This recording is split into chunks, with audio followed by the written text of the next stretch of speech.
একটি ছোটোখাটো ভিডিও নিয়ে আসলাম। অনেকে বলছে স্যার সেমি গভর্নমেন্ট দিলেন, এইমস কিছুটা দিলেন, আমাদের স্টেট কোটা তো দিচ্ছেন এবং সরকারিও দিলেন, কিন্তু অল ইন্ডিয়াটা ভালোভাবে দিলেন না।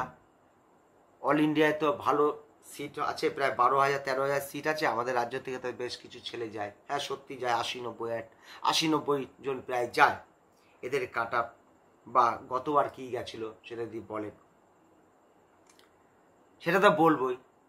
আর তার আগে দুটো একটা কথা আমি বলে নিই কাউন্সিলিংয়ের ব্যাপারে। ছোটো ছোটোগুলো যেগুলো গল্প থাকে সেগুলো আমি ভিডিও বানাই না, 2-1 মিনিটের যেগুলো থাকে সেগুলো আমি ভিডিও বানাই না, একটা মধ্যে ঢুকিয়ে দিই। তাই জন্য বলছি, দেখা গেল একটা এসটি সম্বন্ধে একটা ভিডিও দিয়েছি, ও আমি তো ইউয়া, তাহলে এসটিটা দেখবো কেন? এই ভুলটা করো না। আমার যদি তুমি ভিডিও প্রত্যেকটা দেখো, বা একটা ইডাব্লিউএস এর মধ্যে একটা কিছু টিপস দিয়ে দিলাম, কারণ এই ভিডিওটা যেটা করতেছে 3 মিনিটের ভিডিও, এটা দিয়ে একটা বড় করে নিলাম, একটা কাজ করে নিলাম। দেখো, পরীক্ষা তো আর 9 দিনের মধ্যে হয়ে যাবে, তখন তোমরা আস্তে আস্তে কাউন্সিলিংয়ের মধ্যে ঢুকবে। কিন্তু কাউন্সিলিং কিন্তু একটা দুটো ভিডিও দিয়ে তোমাদের বোঝানো যাবে না। অন্তত যারা বর্ডার লাইনে আছো, খুব সাবধানতা অবলম্বন করেই তোমাদের কিন্তু কাউন্সিলে অংশগ্রহণ করতে হবে। একটা ভুলে তোমরা ছিটকে পড়বে, এক চাবে আর এসে যাবে। কাউন্সিলিং এমনই একটা অধ্যায়, তোমাকে যদি আমি আমার সামনে বসিয়ে 4-5 দিন ধরে বুঝাই, তুমি বুঝতে পারবে না যে এর কত দূর ব্যক্তি। বিশেষ করে প্রবলেম হয় যারা একদম বর্ডার লাইনে, যারা 690 বছর পেয়েছে, না এদিকে হচ্ছে না এদিকে হচ্ছে, তুমি কলেজ পছন্দ করতে পারছো না, 600 পেয়েছো, হবে কি হবে না, এই সব জায়গায় 605, 4, 3, 2, 599, 600, এই সব জায়গায় তো অনেক ছাত্রই থাকবে। এই সব ছাত্রদের, আর যারা 650, 670 পেয়েছে তাদের কোনো ব্যাপার নাই, 630 পেয়েছে হয়ে যাবে। ঠিক সে সব কাজটা এরকম ব্যাপারটা। এই যে আমি একটা ভিডিও দিয়েছিলাম না, 10 নম্বরে 10টি কলেজ, ওটাকে তোমরা পরীক্ষার শেষে দুবার একবার দেখবে। একটুখানি বললাম, কারণ কি, ওটা অনেকটা তোমার কাউন্সিলিংয়ে কাজ দেবে। আসো স্ক্রিনের দিকে তাকাও,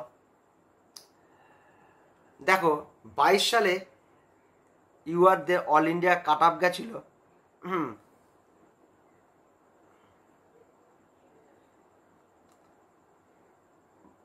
22,703, আর 23 সালেও কাট আপ গেল 23,562, মানে 800 প্লাস হলো অল ইন্ডিয়ায়, 800 প্লাস হলো র্যাঙ্কে। ওবিসি দেখো 22,700, 23,500, এও 800 প্লাস হলো। এবার ইডাব্লিউএস দেখো, এ 1,500 প্লাস হলো।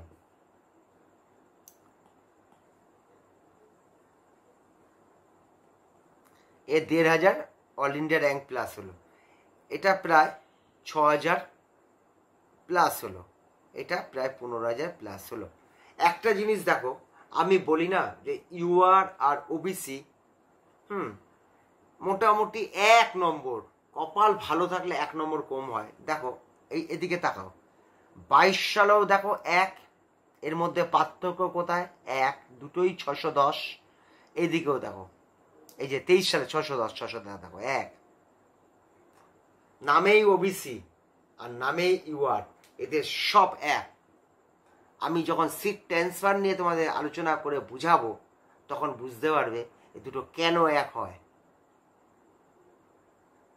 দেখেছো, এই হলো ব্যাপার। এটা একটু দেখে রেখে দাও।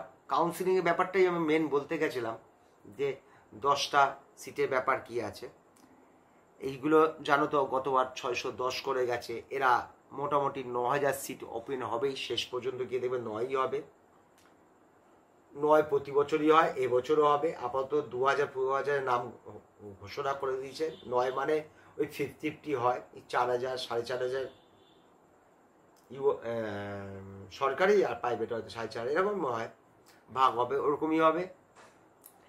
এবং কোশ্চেনটা দেখে নিই, এর কাট আপ কী যাবে, কিন্তু র্যাঙ্ক তোমার এই যাবে, র্যাঙ্ক কিন্তু তোমার এই যাবে 500 এদিক ওদিক, হয়তো 23,500টা হয়তো 24,000 হলো, আর এটাও এলো এই হলো। কেন? মোটামুটি 23,81,000 ছেলে ফর্ম ফিল আপ করেছে, বসবে 23,20,000, আগের বারে বসেছিল 20,38,000, মোটামুটি 2,80,000 বেশি, তাদের জন্য বরাদ্দ হচ্ছে মোটামুটি 4,000 সরকারি, 4,000-4,500 এরকম একটা ট্রেন্ড, ওটাই আসবে হয়তো। ব্যাপারটা বুঝো না, র্যাঙ্ক তোমার ওইটাই করতে হবে।